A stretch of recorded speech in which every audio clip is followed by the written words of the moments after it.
Welcome to the Healthful Woman Podcast, the fastest growing podcast in women's health. Today's Monday, October 25th, 2021. Today, we continue with part 4 of our 6-part miniseries on twins. As a reminder, part 1 was an introduction to twins with Jen Lamb-Racklin. Parts 2 and 3 were a discussion about prenatal care of twins with Andre Rebarber, including routine care of twins in the first of those two, as well as the two most common complications in twin pregnancies, preterm birth and fetal growth restriction, in the second of those two. Today, we're going to go into a topic that is unique to twin pregnancies with a single placenta, or what we call monochorionic twin pregnancies. The complication is called twin-to-twin transfusion syndrome, or TTTS for short. That's 3 T's and an S. I'm joined today by Dr. Nahla Khalek from the Children's Hospital of Philadelphia, or CHOP, which is one of the world leaders in the management of TTTS, and Nahla is my go-to person when I myself have a patient with this condition.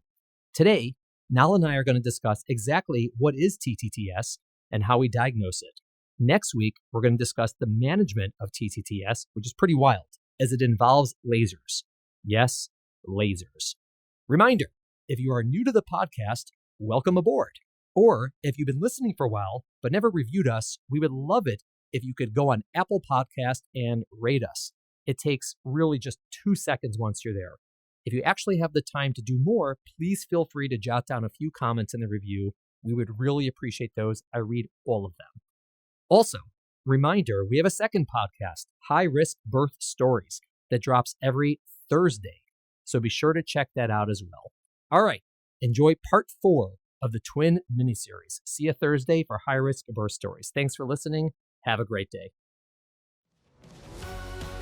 Welcome to today's episode of Healthful Woman, a podcast designed to explore topics in women's health at all stages of life. I'm your host, Dr. Nathan Fox, an OB-GYN and maternal fetal medicine specialist practicing in New York City. At Healthful Woman, I speak with leaders in the field to help you learn more about women's health, pregnancy, and wellness. All right, Nahla, thanks for joining the podcast all the way from the great state of Pennsylvania. How you doing? I'm doing really well. Thank you so much for inviting me. It's great to talk with you. It is a pleasure, obviously, and we work together professionally on some complicated cases. And based on your position at CHOP, which we'll talk about, you really get to see some pretty cool stuff.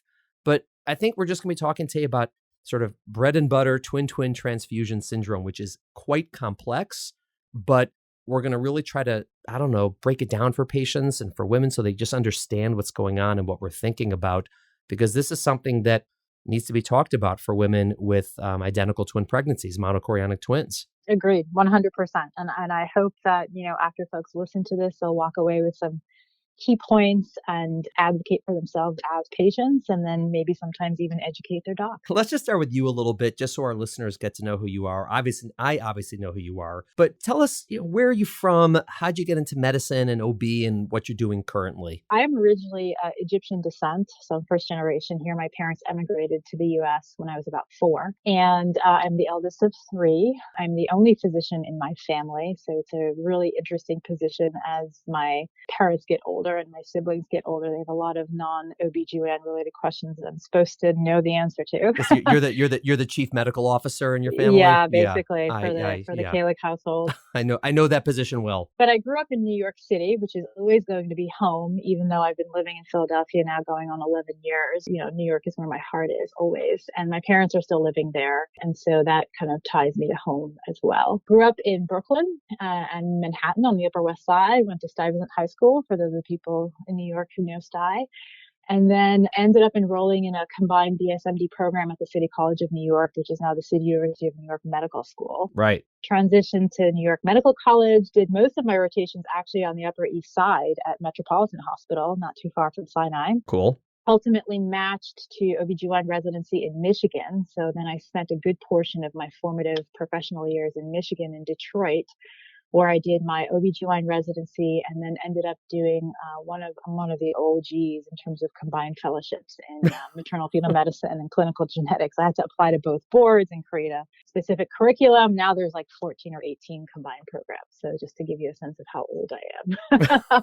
Right. And then went back to New York for a couple of years and was recruited to CHOP in January of 2010, which is where I've been since. And at CHOP, which is Children's Hospital of Philadelphia, I work within the Department of Surgery. There's a specialized center for fetal diagnosis and treatment, which basically focuses on families who are affected by a prenatal diagnosis that either encompasses a structural malformation, a genetic disorder, or as the topic of today, a complicated monocorionic pregnancy. I also love medical education and public health. So during the course of my post-training career, I ended up getting my MPH from Mailman at Columbia and my master's in medical education at the Graduate School of Education here at the University of Pennsylvania. So I also wear a hat in the med school where I am the course director for their humanism and professionalism curriculum during clerkship year. Spend a lot of time on diversity, equity, and inclusion initiatives.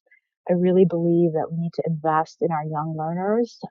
They're the ones that are going to end up taking care of us when we get older. Hopefully. But it also just keeps me on my toes in terms of being sort of on the edge and keeping my finger on the pulse of what's happening in medicine. So wow, that's a lot. Me in a nutshell. I'm also probably my most proud accomplishment is I have a 2.5-year-old daughter, Mina, who's just awesome. Beautiful. So she's probably my favorite thing. You are a busy bumblebee. How did you decide, let's say once you're in OB-GYN, that you wanted to do maternal fetal medicine, but also the clinical genetics at the same time? Because again, like you said, that was unusual at the time. It's still unusual, maybe not as unusual. But what led you to that path? So when I entered my OB-GYN residency, I actually had aspirations to be a GYN oncologist because I really loved the idea of complex surgery, but also taking ownership of your patients. You know, the GYN oncologists really manage medical as well as surgical concerns for their patient. You know, I know the field has changed, but at the time, they were really the person who was in charge of the patient's care holistically. And I like the idea of not having to consult everyone for everything and being able to perform complex surgeries outside of just gynecology. What happened was that I did my oncology rotations and did electives, and it was just a lot of death and dying that was very heavy. I will say that it really, really opened my eyes to the idea of palliative care, hospice care, but also just the strength and grace that people exhibit when they're under this particular type of duress. And that's something that I carry with me to this day. But I felt like I was ineffective. I felt like I'm not making change for these women, even though I admired them and I respected them and I wanted so much for them. No matter how much I had all of that, I couldn't change things. And then I happened to be in an institution that was a powerhouse for maternal fetal medicine and particularly prenatal diagnosis and fetal therapy. And I had incredible mentorship. And when I really thought about it, you know, the complexities of performing invasive fetal therapies and sort of taking ownership of your patient were analogous to what I was thinking about in terms of GYN oncology. But I felt like I could be more effective and I felt like I could actually mitigate some of the conditions and create a more positive outcome. So my mind sort of transitioned to maternal fetal medicine. And then within that subspecialty, particularly fetal medicine, even though I really enjoyed the critical care component, I like very complicated things, as you can tell. Mm-hmm. You know, really appreciated the fact that, you know, the maternal fetal dyad was incredibly unique in medicine where, you know, one person was totally dependent upon the other and you could sort of get insights into the health of one by looking at the other. And then also with the complex diagnoses, you know, there's a real role for the idea of palliative care. You know, medicine can only take us so far and we need to remain humble and always ask ourselves, you know, just because we can do something, is that the right thing? And understanding that there is a certain subset of pregnancies where moms are not going to be taking their babies home and how do we support them? So sort of transitioned into the fetal medicine aspect of things. And I thought that clinical genetics was just a really nice way of marrying and understanding prenatal dysmorphology, particularly when it came to prenatal diagnosis. It also exposed me to a whole other field of medicine. Clinical geneticists are wicked smart people. Yeah. And I thrive in being surrounded by smart people. So that's kind of how I ended up in primarily application of fetal medicine. What brought you to the Children's Hospital of Philadelphia that we're going to call CHOP because everybody on earth calls it CHOP, CHOP. Not because you chop placentas, which we're going to talk about, but because of just an acronym. So what brought you there? I was recruited there by my former chief resident, who's now the medical director and director of obstetric services here. So she knew that I had an interest in fetal medicine, and she knew I was very, very close to my family, which is why I went back to New York originally. And she figured, Philly's not that far from New York. Why don't I just pull you away from your family then? Okay. Yeah, for a little bit, not too far, right? When I came here, I was just so impressed by truly how dedicated folks were towards just the thinking of like the entire family as a unit and not just looking at mother and fetus as patients, although that really factored into a lot of the decision-making processes, but really exemplified the idea of shared decision-making and also kind of practice medicine in a way that I always aspired to practice medicine, in the sense that we spent as much time as needed with the families, identified whatever resources they required, and were able to garner those resources to support the family, whether it be a place to stay, food to eat, or psychosocial or mental health support, and then really kind of be there at a time where traditionally, everyone for the most part can take pregnancy for granted, right? In the sense that about 97, 98% of the time, everything is cool, baby is normal, you have your baby, you go home, it's wonderful, it's joyous. But then you have that 2 to 3% of pregnancies that are affected by some sort of structural difference or malformation. And it really does shape your perspective, and it's very formative in many ways for folks. It was such a privilege, and it was so humbling and just so professionally gratifying as well as personally defining to be part of that process and experience with families. And CHOP sort of had that ideal setting in order to really fulfill that kind of vision. Yeah, I mean, just for our listeners, CHOP is, if it's not the premier fetal center in the U.S., it's of the premier fetal centers in the U.S., right? I mean, people may quibble about a handful of places who's one, who's two, who's three. But if you're not one, you're one of them. And on the East Coast, that's where people go for the most complicated fetal or maternal fetal situations there. And so your experience there is probably different from what most, certainly OB-GYNs, but even maternal fetal medicine specialists are going to see and going to do on a typical day, week, or month. How has that been for you, sort of, being focused on the most complex of cases as opposed to sort of the, run-of-the-mill maternal fetal medicine type of things that we deal with all the time? It's very humbling. Like it's also like professionally very gratifying, right? So it's a way of collaborating with folks. Like one of the advantages of being here is that I can collaborate with, radiologists and geneticists and all the pediatric subspecialists. So I can get the benefit of their experience from the neonatal perspective. But then marrying that with the prenatal perspective, it opens their eyes to a lot of different things as well. And everyone here really strives to be at the top of their game. So we all inspire one another, and that's driven by the patients and sort of the complex challenges that they present by virtue of their pregnancies. It's very, very humbling. It's very gratifying. It's very rewarding. It can also be very heartbreaking. I don't even know if you can say your heart breaks, but just sometimes it aches, right? Because you can know all the things and do all the things, and the highs are very high, but the lows are also very low. We truly carry every loss with us, and we try to learn as much as possible, and always, always, always with that humility of, is what we're doing the right thing? Yeah. It's very exciting, right? It's very sexy to think about fetal surgery and operating while you're pregnant, but you always want to be mindful, are we really doing the right thing? And, do we think short term, medium term, long term? How do we think on all the terms? And at the end of the day, what we want is for, every family to have as healthy of a child as they can possibly have. I want to focus today's conversation, and by saying that, I'm right now forewarning you that there's going to be more conversations because I'm going to rope you in as much as possible. But Sure. Today we're going to talk about twin transfusion syndrome, which we call TTTS just because it's a mouthful to keep saying twin transfusion syndrome.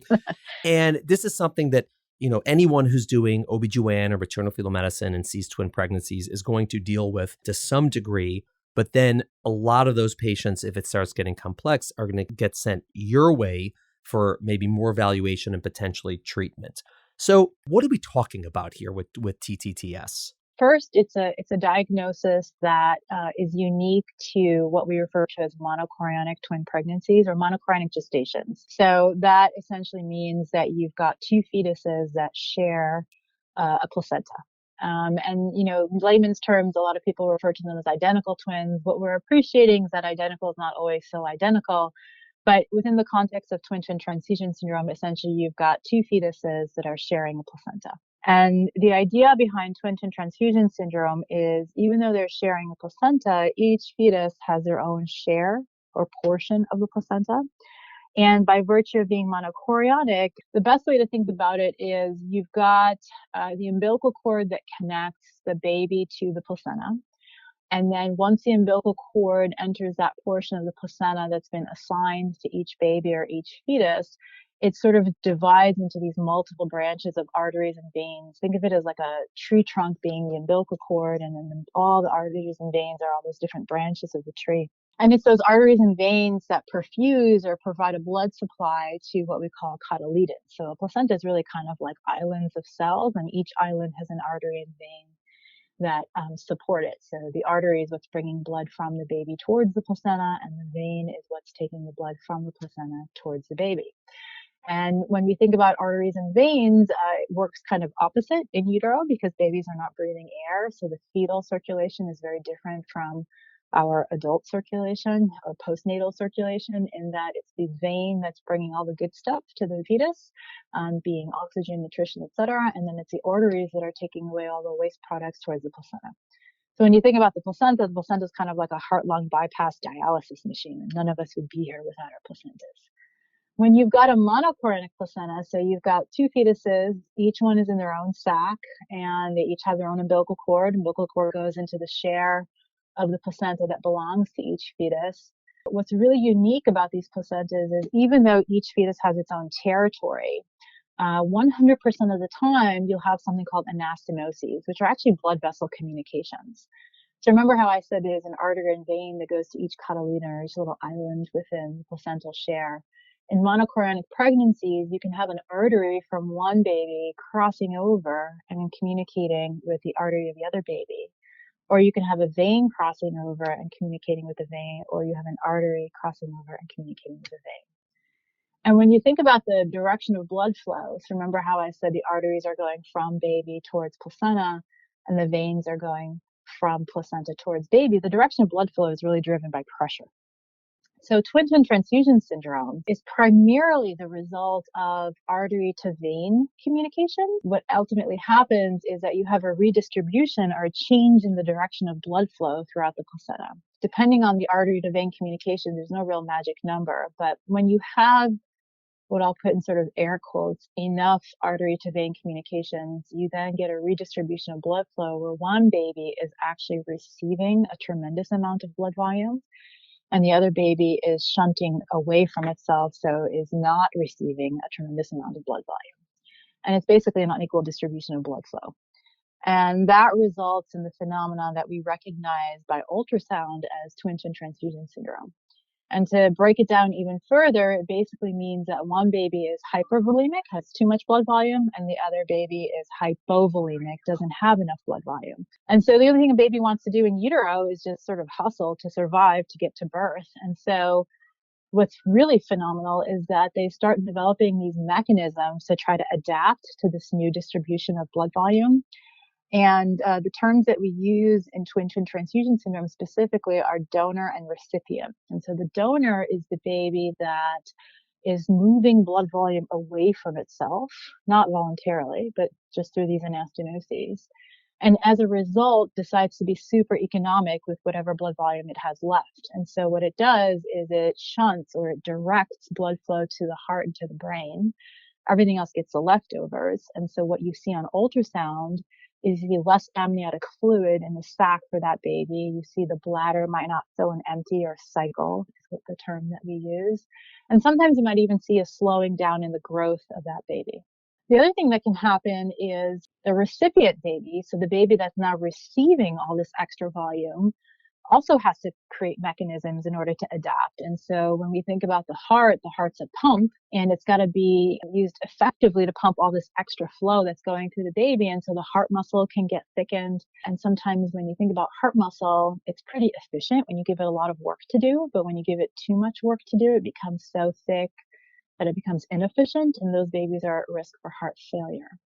So both babies get sick over time, each in their own way, and it's all because they're trying to sort of accommodate to this new redistribution, primarily driven by these artery to vein communications that occur within the placenta. If you have someone who has two placentas, right? So a dichorionic twin pregnancy, just so our listeners understand, why would they not be at risk for twin-twin transfusion?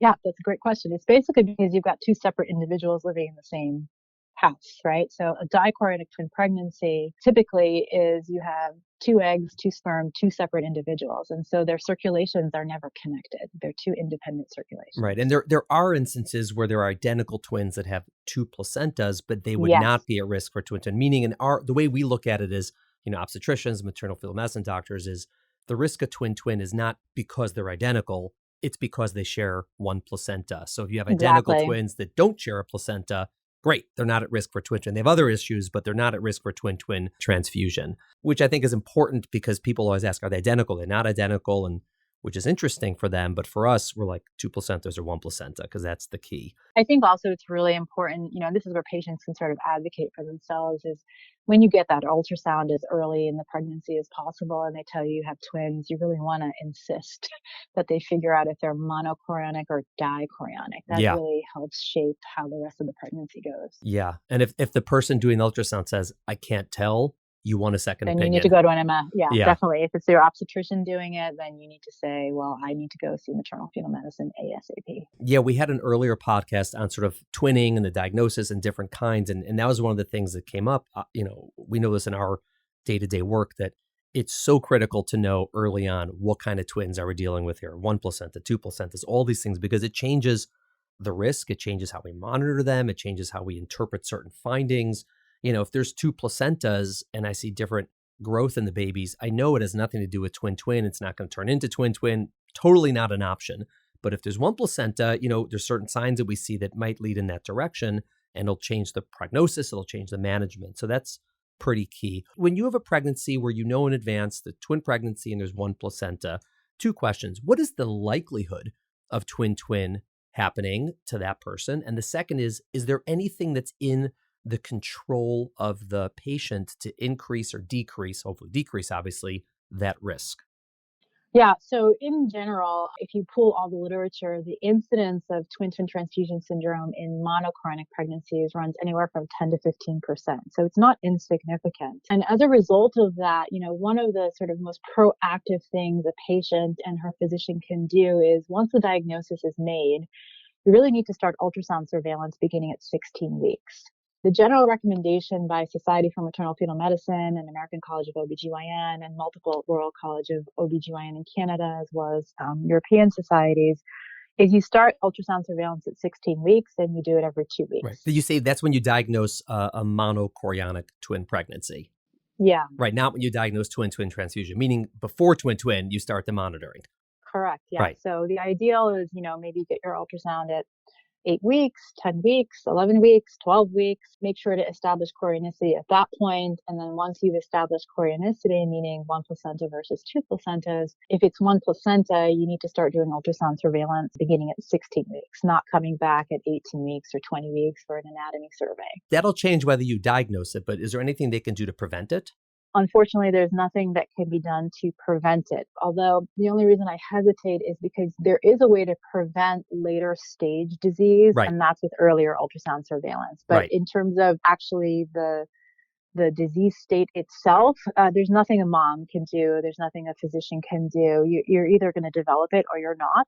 And the numbers basically break down to 10 to 15% chance of developing it. And you could flip that into an 85-90% chance of not developing it. Yeah. And I think there's some signs potentially earlier than 16 weeks, that we can see an ultrasound that, might indicate it's a higher chance of happening. On the nuchal ultrasound we look at, and there's some signs, but ultimately it's mostly a matter of, like you said, luck if someone's going to get it or not get it. And again, on the one hand, it's sort of a bummer that there's nothing that either we as doctors or women themselves can do to prevent it from happening. But on the plus side, and what we're going to talk about is the early screening. A, you'll know what's happening, but B, there's potential to intervene earlier and then therefore not develop some of the really bad consequences of twin-twin, right? Even if we can't prevent it from happening, we could potentially prevent the bad outcomes from happening if the diagnosis is made.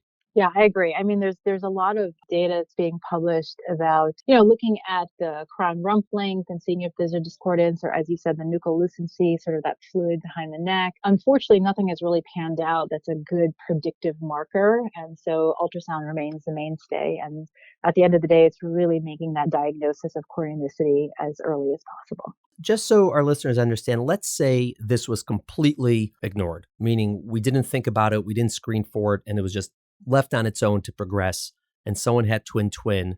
What would happen to the babies? Like, what are the outcomes we're worried about if it's completely undiagnosed and untreated? Yeah, I mean, it's really tragic because less than 10% will have what we call intact survival. So unfortunately, one of the sort of adaptive effects of TTTS is that the recipient fetus will also develop polyhydramnios. So as that fetus is pumping all that volume, it's also peeing more, right? It's making more urine. And that creates an overdistension of the uterus, which can predispose to preterm delivery. And ultimately, that is the reason these pregnancies, if they are undiagnosed, can be so catastrophic because they can result in a very premature delivery with all the consequences of early prematurity. Right. The other consequence is you could have very severe twin-twin transfusion syndrome, which could result in the demise or the death of one twin or both twins. And so having it undiagnosed is pretty catastrophic. And fortunately, that is happening less and less. Yeah, I mean, left to its own devices, I mean, you could get quote unquote lucky and have a very mild case and the babies are okay. But the majority of the time, if it's undiagnosed and untreated, you're going to have either two babies that don't survive or one or two babies that survive and are extremely sick from prematurity or potentially heart failure. I mean, there's all these problems they can have. So it's a really big deal. The worst is neurologic devastation. I mean, there are worse things than death, unfortunately. Yeah. Having two neurologically devastated premature babies is not a good situation. Yeah. So it is very important. And you said we start the screening. What is it we're looking for on ultrasound at 16 weeks, every week or two when we do these ultrasounds? If you go by what's recommended by Society for Maternal Fetal Medicine, we're measuring the deepest vertical pocket or the largest vertical pocket, or basically the biggest pocket of amniotic fluid in each sac. And we're looking for any discordance in that. So the typical general definition is polyhydramnios is when you've got more than 8 centimeters that you're measuring in one sac, and oligohydramnios is when you have less than 2 centimeters, so more fluid or less fluid. The other thing you can identify at that age is whether or not the bladder is cycling, so filling and emptying. And typically over a 20-minute period, you can identify whether or not the bladder is cycling. So a lot of this will also depend on the length of time that the ultrasound examination is being performed. If you're doing a quick exam, you're not going to pick it up.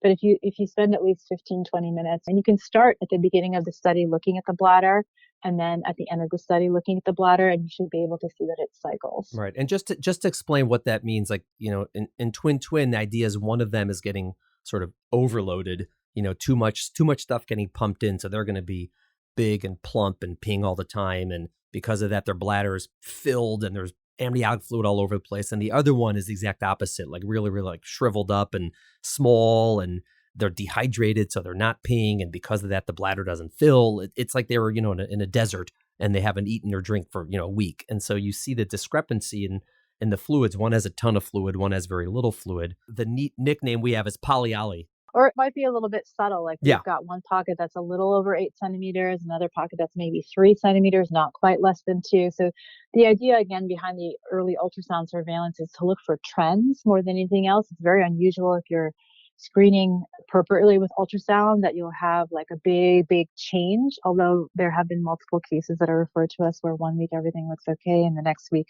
boom, there's a huge difference in fluid. But ideally what you're looking for is trends. And remember about that donor baby. The donor baby is trying to be super economic. And so one of the costs is that, the blood flow that it does have, because it's preferentially sending it to the heart and brain, the kidneys don't get as much. And so the kid doesn't pee as much. It's not that there's a missing bladder or anything like that. It's just Right. that there isn't as much volume to distribute. So how often do you do these ultrasounds on a routine basis if there's been no issue? Everything's normal at 16 weeks. You do it every couple of weeks or every week? What do you typically Yeah, do? so the general recommendation is if everything looks great at 16 weeks and there are no subtle red flags, then you can see them again at 18 weeks. And then at 18 weeks, you can also add Doppler studies. So you can look at blood flow patterns in Yeah. the umbilical artery. And you can also look at blood flow patterns in a very specific artery within the brain called the middle cerebral artery. So all of those, ultrasound markers will kind of help decide sort of, is this baby or is this pregnancy trending towards a certain direction? Right. And then these are done in all pregnancies where there's two babies sharing a placenta. Now, let's say there's a situation where someone might have twin-twin transfusion or they might be developing it. And this is the point where someone refers them to you. So you have someone coming in, she's 20 weeks with possible twin-twin. You're going to do this. What else might you do in this sort of like secondary evaluation where it's not just a screen anymore, but it's really like for diagnosis and to really map things out? What other advanced things might you be doing? Yeah, so we do a detailed anatomic survey. Unfortunately, sometimes we've had patients referred to us, and part of the reason why there's a donor or no fluid is because there are no kidneys. Right. And so we want to make sure that all the anatomy is there and that's normal. But one of the other features that we add is specifically fetal echocardiography. And so we look specifically at heart function for both of the babies. And part of that, again, ties into this whole idea of this being a hemodynamic issue or basically a blood flow issue. And so if you operate under the idea or the premise that twin-twin transfusion syndrome in many ways is a result of one baby having too much blood volume and the other baby not having enough blood volume, when you think about what moves that blood volume, it's the heart.